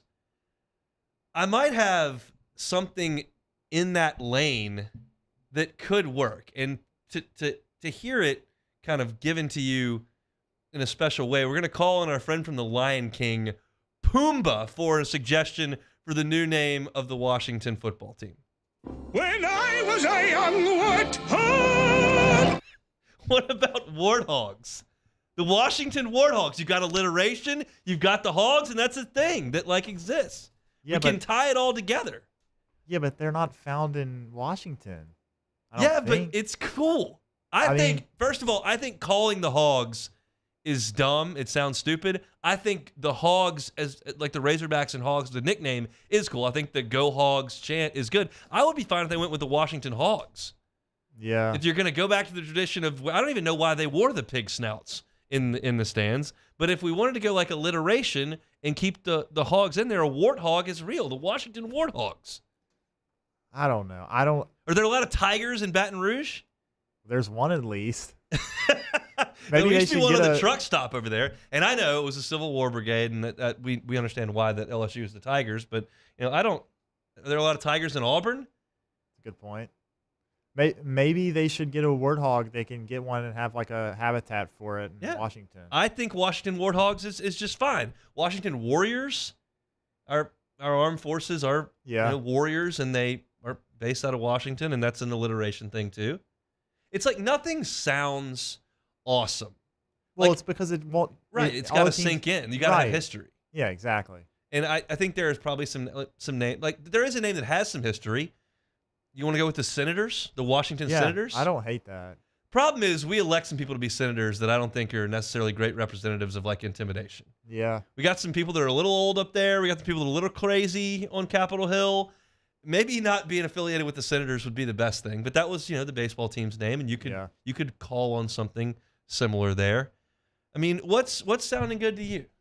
The thing that sucks is, that Philadelphia's already got the Eagles. Like I feel like because the bald eagle, like that is pretty good. I kind of like that would be really awesome, but obviously they're not going to do that. Eagles teams. Although we do have a million Tigers in the SEC, and it seems to work out. But I don't think you can double up on the on that. And the other thing this was brought up by Scott Van Pelt, who's a longtime Washington football franchise supporter. He says go back to football team. The soccer clubs do it. Yeah. I mean, what do we think about that? To me, it's just kind of funny. Like the Washington football team. It just seems like a joke. Well, it has been a joke for 20 plus years as Daniel Snyder's owned them. They've been a joke. Yeah, that's true. But it's one of those, like, even Pelicans didn't sound great when you did it, but like I loved it because it had a little bit of the region at heart, and you felt like it was going to cut. Like, you try to get too cute with baby cakes and whatever. And I like stupid minor league team names too as like branding opportunities, and this is not that kind of situation. But you got to keep the same color scheme. And Commanders, I don't hate Commanders. No, it's not bad. I don't Although the agree with electing are not super incredible either. Yeah. So I don't agree with though like the sentiment that the mascot has to be intimidating. I just think it needs to represent the team, the city, like the state. I don't think like the Utah Jazz. It's real representative of what's going on. I know. Well, that's obviously that's one of the worst team names. The fact that they're still the Jazz. But. Los Angeles Lakers. Yeah. There you go. So it's interesting. I like Hogs. I like Warthogs. And I don't hate Commanders. I think if they go with one of these Armada Brigade things, I'm gonna have to say I'm out. Yeah. But I think they're all just average. In any event, they're going to be in better shape now. And I wonder how Daniel Snyder feels today. He's $8 billion richer, which is good. But he no longer owns his favorite thing. That's Daniel true. Snyder adored being the owner of a professional football team, and that's gone. And I can tell you personally that I would be over the moon with my $8 billion to not have to do squat, and I'd go play golf every day. But I feel no like one's going to talk about you anymore. Good. Unless you do something stupid again. But or I, break par because I'm playing golf every day. It's true. But it's just like I feel like so much of his worth was tied into being the owner of the football team, and he did such an atrocious job for the entirety of his time there. Just made a hostile work environment, horrendous hires, awful football product, couldn't get Sean Taylor Day correct, just a total embarrassment from start to finish. But now he cashes in for $8 billion. The pro sports franchise is a good business to be in, and he was in it for a while and got paid quite handsomely for doing so. And that's my point with like all these owners, especially in baseball when they cry poor and they don't invest in things. It's like, well, just sell. Yeah. Daniel Snyder could not have done any worse, and he made $8 billion.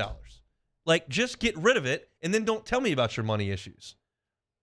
I'm still cranky with the A's ownership, and don't even get me started on the Cubs, but we don't have to do that at the current juncture. All right, that's our Washington football team talk for this Friday. Our Friday show is brought to you by Cork's Cajun Fried Fish and Shrimp, as we told you. Going to talk a little recruiting when we come back, and we will do some take it or leave it, get you some scores from the Open Championship as well. Don't go anywhere on Palmer Show. Hunt Palmer on 104.5 ESPN Baton Rouge. One Bath and Closets, onebathandclosets.com is the website. You may be thrilled with your bathroom and your closet, and that's great. But what about someone that that's a loved one who may be aging and may need some installation in the bathroom to help out? Well, David Duvall and his team are quite competent at that. They can do it. They can put in a walk-in tub to make the bath experience easier, more convenient. They can put in some handrails and things to help an aging loved one get around the bathroom. If that's your situation and your loved one wants to stay in that home but needs some help, call David Duvall and his team at One Bath and Closets. Go to the website, onebathandcloset.com. You can request a free consultation. You can see photos of their great work, read the reviews. They're all right there. On the closet side, if you're too cluttered, you just got too much stuff, not enough space, David Duvall and his team can help you. They come in, they start with a questionnaire, they put together a custom solution for you, and if you tell them you found out about One Bath and Closets on the Hunt Palmer Show, not going to charge you to rip out that current closet, not going to charge you for the installation of the new one, just the cost of that unit. Check out that website, onebathandclosets.com, onebathandclosets.com. In times of need, get a full list of phone numbers, websites, and other important emergency information on the Demco Stormwatch page at 1045ESPN.com.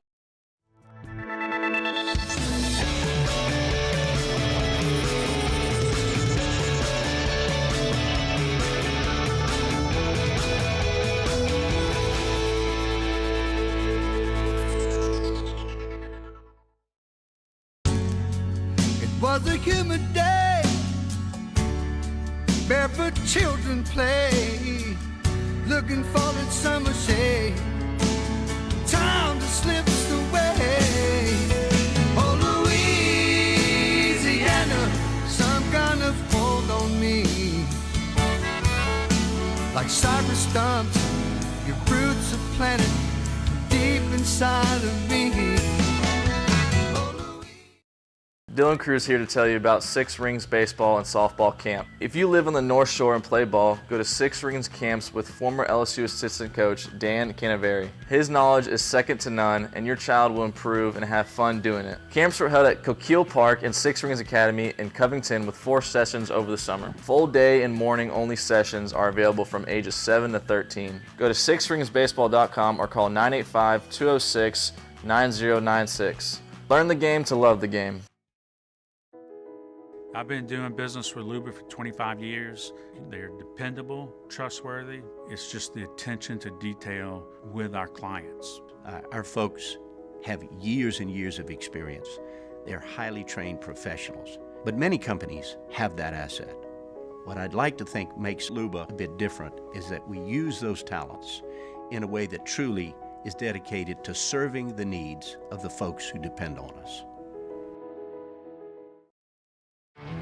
There it is, the extra mile, on the border of expected and extraordinary for those willing to go further, like vans customized for work or play, with safety and tech to keep you connected, supported by a 5-star sales, service, and finance team, and backed by the 1-star you know.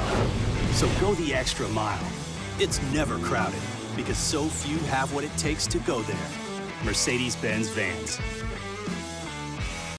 Gulf Coast Office Products is a nationally recognized Savin office equipment dealer based right here in Louisiana. Over 100 employees strong, Gulf Coast has the boots on the ground to support all vertical markets, from education, engineering, legal, and finance. With the latest in office technology, from desktop to production segment units, Gulf Coast and Savin have the perfect fit for you. Call 225-756-2644. That's 756-2644 for Gulf Coast Office Products.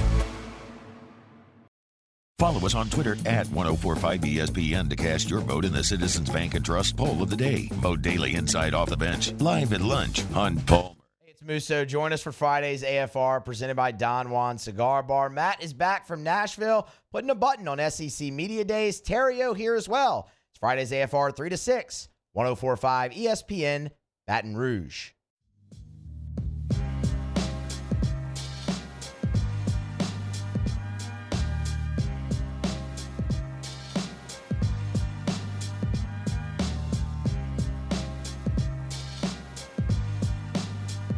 This is Hunt Palmer on 1045 ESPN Baton Rouge. It has come to my attention that we have a very special listener in the car right now. I wanted to take a little bit of time here before we get to Billy Embody to say hey to Georgia Chandler, who's listening in the car on the way to New Orleans. G, appreciate you listening. You got to be a good big sister in the car. You got to get all the way to New Orleans, and I will see you at the beach tomorrow, G. So be a good girl. Thanks for listening, Georgia Chandler. I want to give a shout out to the niece there who's cruising through the Baton Rouge area, headed to New Orleans for the night before we head on to the beach tomorrow. So shout out to G and P, but she's not listening at the moment because she's one, so not too interested in Uncle Hunt's show. But G is, so appreciate her. All right, big weekend coming up for LSU next weekend in recruiting. I'm not going to be here next week, so I wanted to get some thoughts on the Bayou Splash, kind of the last-ditch effort for the summer for this LSU staff, as I understand it. I've talked about this a lot of times on the air. We had a pretty good idea what Les Miles' schedule was, and we're getting an idea of what Ed Ogeron was doing, although COVID kind of threw that into craziness, so we didn't really know. But Les was going to have the elite camp. He was going to have boys from the boot. We kind of knew how that calendar was going to work out, and we're kind of getting a feel for how Brian Kelly is going to structure his recruiting calendar as we move forward. Of course, the recruiting calendar now is far different than it was when Les was running things. You've got an early signing period, and you've got the transfer portal openings and whatnot. But Bayou Splash is new to me in terms of terminology and what exactly that is. So to tell us what the Bayou Splash is coming up next week and maybe a few bullet points on what LSU's expecting is Billy Embody from On 3, part of the Bengal Tiger family. He joins us now on the Jim's Firearms Hotline. Billy, how are you, man? I'm doing well. How are you? Doing very well. What is the Bayou Splash? Yeah, a week from today, LSU is going to bring in a lot of their commits, their top targets across 2024, all the way probably to, unfortunately for us, 2027 prospects in the recruiting world to try and just get around the staff in a casual environment. Bring family if you can, bring coaches, whoever you want.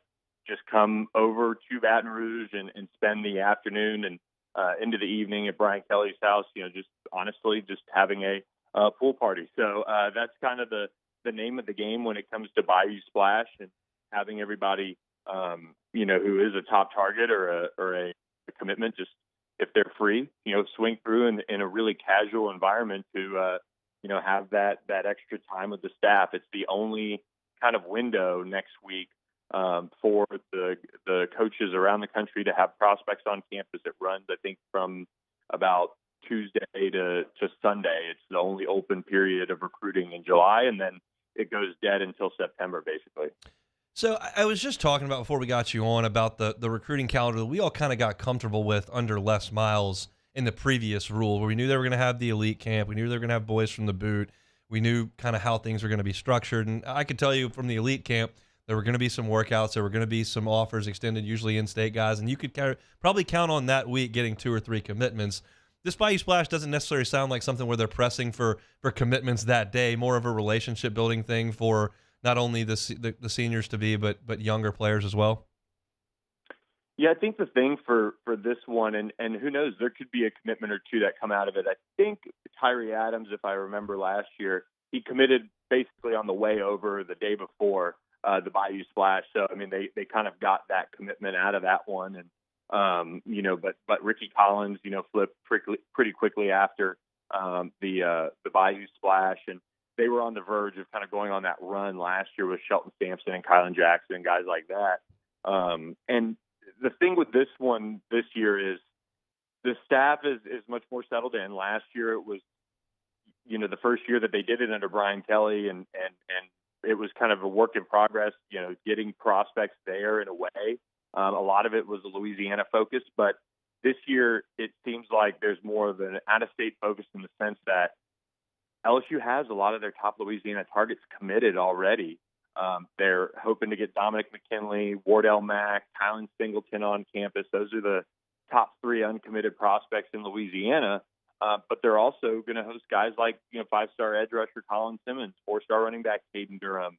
2 of their top offensive line targets are expected in at this point, in Ori Williams and Blake Ivy. They're also getting Devin Smith, who's one of the top linebacker targets for the staff on campus in the 2024 class. So they're hoping that when these guys, who for the most part could very well be making decisions before their senior seasons, are going to look at this event as the final, piece to when they sit down and make that final decision. It could positively impact, it could have no impact, but overall, it's just one more opportunity for LSU to be in front of these guys. And who knows, there could be some commitments that come from it. I think McKinley and Mack are names that everybody's pretty familiar with, and that LSU obviously very heavily involved with as being in-state guys. But Simmons has seemed to be, to me, a guy that's created a lot of buzz over the last week or so. What's a timeline look like for Colin Simmons? Yeah, he's the number 1 edge rusher in the country, and I will say LSU's been right in the mix for him for a long, long time. But the thing about Colin Simmons is over this past week, I think we've seen LSU really, try to buckle in here and make some waves in his recruitment, because there has been some buzz that he does want to make a decision before his senior season. Now, we haven't seen Colin Simmons come out and say that yet. All he said is that his date is coming soon. But if it is before his senior season, I think it's LSU versus Texas. Both schools have been confident, especially Texas since June. But LSU, on the flip side, has really kind of gathered some more and more confidence about where they stand, because he is expected to come in with his mom and his brother, and they're going to spend a few days in Baton Rouge for this event. And if he doesn't go anywhere else next weekend, that's a really good sign. And for LSU, I think it's one of those recruitments that you need him. They have to get an elite pass rusher in this class. And on the flip side, for Texas, they need him as well. They went on a little bit of a heater themselves, but when you're looking up at the state rankings in Texas, even to an extent, Texas A&M hasn't been able to keep some of the top guys at home in the past. They're motivated to get Colin Simmons. So I think it's one of those recruitments that we could see a little bit of back and forth, but if he does decide soon and LSU gets that last shot at him, that's at least a good sign. This is a tougher question to answer, but I'm curious, because of the amount of Louisiana kids that have committed in the top 10, you got theoretically 8 of the top 10 in the boat at this point. Is there some camaraderie and some group recruiting going on, like the fam with Jeremy Hill and Kenny Hilliard and Freak Johnson and Jarvis Landry and Odell Beckham and Lale Collins and that crew, or the Fournette class that included Malachi Dupree and all those guys? I mean, is there some in-state recruiting going on with McKinley and Mac? I think Dominic McKinley's a pretty quiet young man for the most part, and he doesn't really like talking about his recruitment.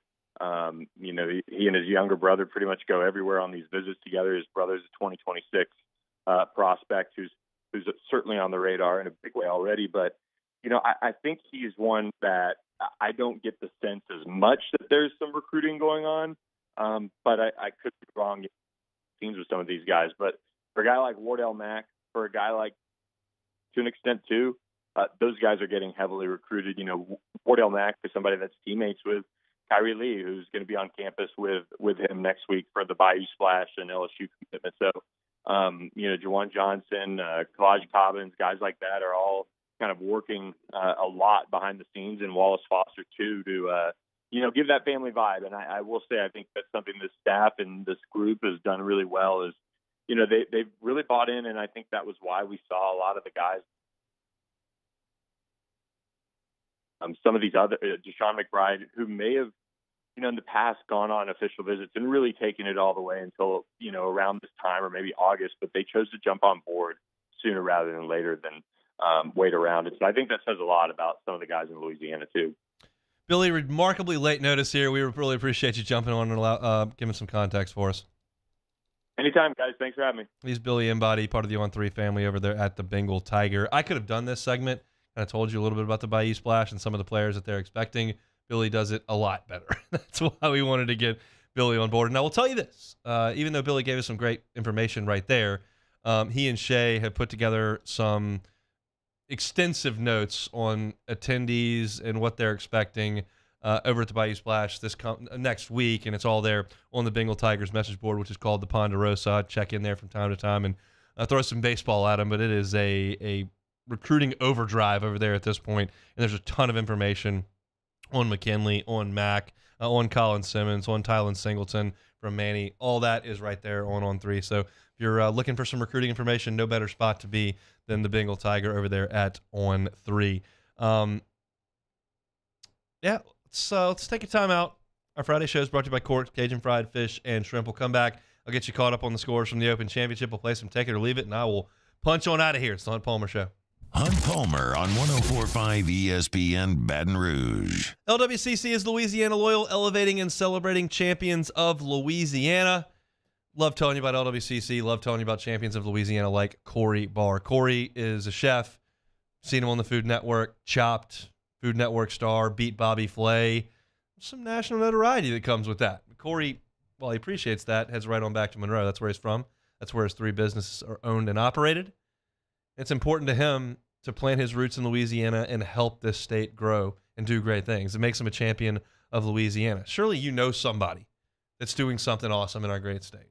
Maybe it's a business doing great philanthropic work. It's a person who's raising money, helping people. Maybe it's a nonprofit that's doing awesome things to impact our state.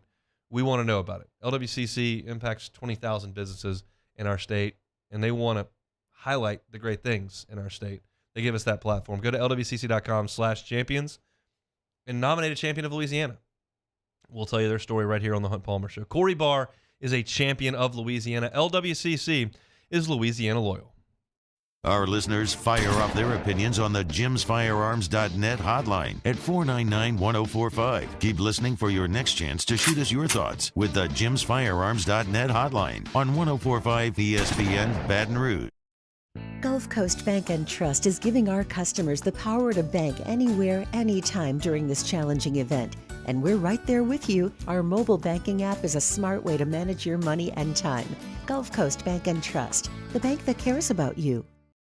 When is a taco more than just a taco? When it's Government Taco. Voted best tacos 3 years in a row by 225 Magazine, Government Taco puts the most delicious spin on tacos the capital area has ever seen. With creative combinations like the Magna Carrot, the Filibuster, or the Steak of the Union. Plus perfect tortilla chips paired with the best salsa and queso you've ever had. And happy hour every day from 3 to 6 p.m. and all day on Thursday. Government Taco, 5621 Government Street.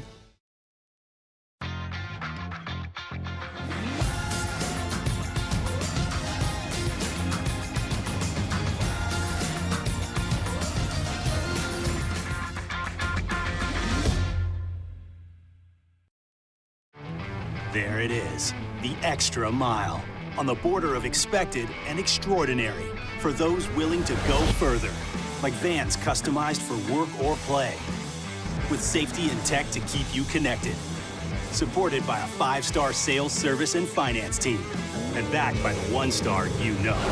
So go the extra mile. It's never crowded, because so few have what it takes to go there. Mercedes-Benz Vans. The world's leaders in obesity research, obesity medicine, and obesity science are right here. We're doing something that no one's ever done or trying to answer a question that no one's ever asked before. Pennington is a real jewel when it comes to research. We are finding the solutions to the world's worst chronic disease, which is obesity. Louisiana needs Pennington Biomedical.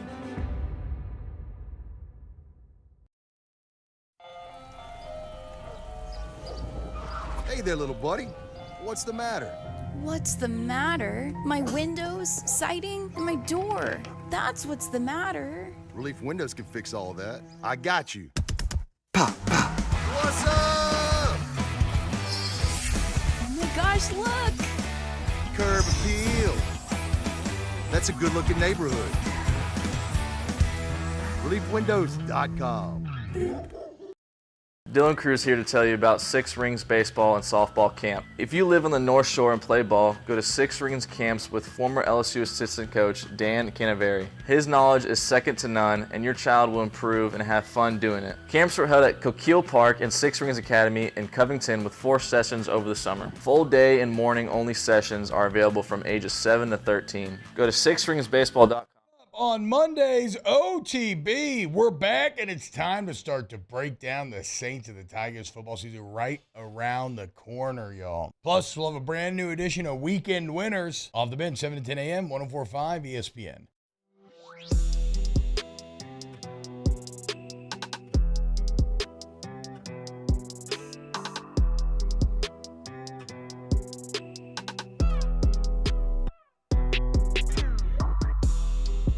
You're listening to Hunt Palmer on 104.5 ESPN Baton Rouge. Play is concluded for the day at the Open Championship over at Hoylake. Brian Harmon, 6 under 65 today. He leads by 5 shots. As we head to the weekend, former Georgia Bulldog, lefty, probably playing for a spot on the Ryder Cup team, quite frankly, and certainly for his first major championship. Got a 5-shot lead on the hometown boy, Tommy Fleetwood, who shot even par today. Sepp Straka, 1 shot behind Fleetwood at 4 under. Then you got a group at 3 under that includes Minwoo Lee and Jason Day. Back down to Americans, Jordan Spieth and Cam Young, 2 under for the tournament. Jordan Spieth shot even par today. Cam Young shot 3 under. They are 8 shots back of Brian Harman. I mean, he's not probably thinking this way, but if Brian Harman goes out there tomorrow, and shoots 68 or so, like, it's going to be tough to catch him. Like, it just is. Now, there's out of bounds lingering all over this place, and we've seen 8s and 9s from some guys, and we saw Tyrrell Hatton pump 2 out of bounds. Ricky Fowler pumped 2 out of bounds on the same hole. Like, it's out there, but Harman's playing really well, and he was sensational today, so he'll sleep on a 5-shot lead at the Open Championship. All right, Jacob Beck, let's play some Take It or Leave It. All right, first one here. The Open Championship is the best major. Take it or leave it. I'll leave it. I love the Open Championship. I love watching it. I think the golf is very interesting. I love the pot bunkers and the wind, and I like the ball rolling. I think it's all great. I love the old course and fescue, and I do. I have nothing against the Open Championship, but I like the Masters. I know the holes. I know the course. I know what's coming. I like the fireworks on Sunday with the pin placements. I like the green jackets and the par 3 contest and the Champions Dinner, and I like the Masters. I like all 4 majors. But I'm not gonna bump the U.S. Open, the Open Championship over the Masters. The U.S. Women's National Team start their quest to win their 3rd straight Women's World Cup tonight. The ladies will complete the three-peat. Take it or leave it. I'll take it. I can't name. I feel like Rapinoe and you know another one. Alex Morgan. There you go. They're on the team, and that's all I got. And that's all I got for the entire field. I can't name you need to know. A single other player in the entire field. I did watch the last final in the airport in Cancun, coming back from my college roommate's wedding. So we scored. I think I fist pumped at the bar, but I don't remember who we played. So I can't. That's as far as I didn't know. I had a text message from my cousin who asked me what the bar was that her friends needed to go to watch the U.S. Women's National Team. I said, I can't help you with that. I have no idea. So go Stars and Stripes. I'm all for you.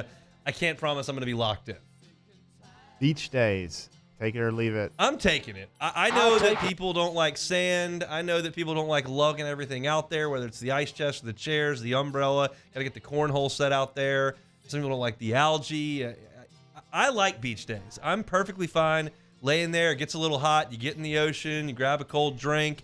I'm okay playing a little Frisbee out there. I love to bring the cornhole set out there. I'm all in on beach days. I could sit out there for a few days at a time and read, have some cold pops, listen to some music, get in the water.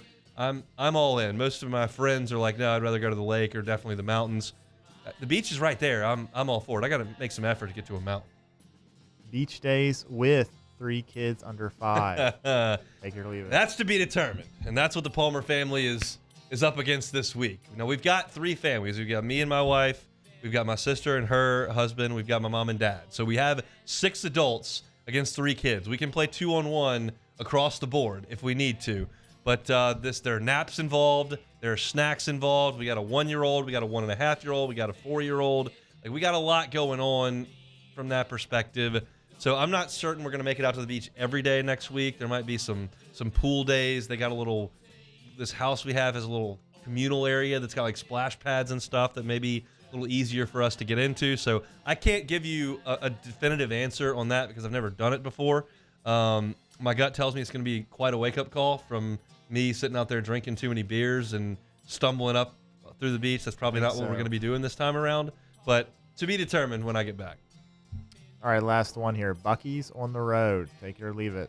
I'm taking it. I'm pro Buc-ee's. Now, I do, it hurts me a little bit that I'm contributing to the Texas A&M NIL fund when I purchase my chopped brisket sandwich or my 60-ounce Coca-Cola that I get at Buc-ee's on the road.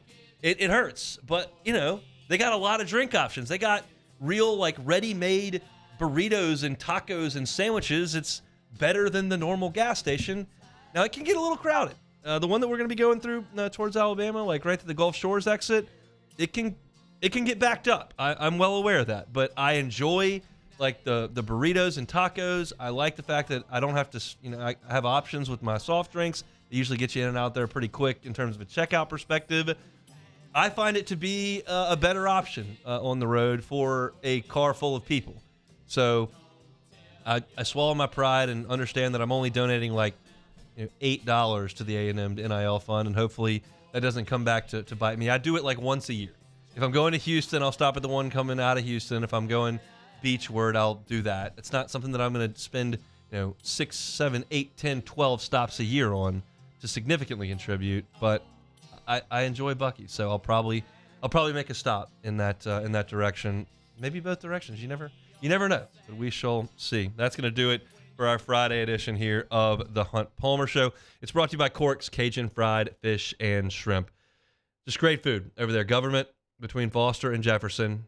You see the big blue sign out there. Swing through the drive-thru. They'll get you in and out of there very quickly.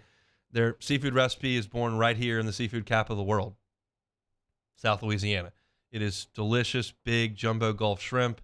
Catfish are clean. They're crispy. Even in the to-go box that you get in the drive-thru, the fish and the shrimp and the fries retain their crispiness. It's awesome and it tastes great. You got all kinds of sauces from the tartar to the cocktail to the Cork sauce. They can get you some ketchup, slaw as well. And try the baked potato, topped with crawfish etouffee and the golden fried shrimp. It is a fantastic menu item over there at Cork's from the same folks that brought you Couillon's Barbecue across the river in Court Allen. It is Cork's, and they bring you our Friday shows. If you missed any of it, you can catch it on demand. 1045ESPN.com's on-demand tab, Apple Podcasts, Spotify, Google as well. Talked SEC football with JD Pickell in hour number 1. Talked to Matt Bingham, LSU baseball transfer, who's coming in from Arizona in hour 2. Also talked recruiting with Billy Embody. That's going to do it for me. I am out next week for a one last vacation before we ramp it up for football. Taylor Sharp will be in my seat all 5 days next week, so I will see you a week from Monday. Matt's about to drive you home on AFR. Have a good weekend, folks.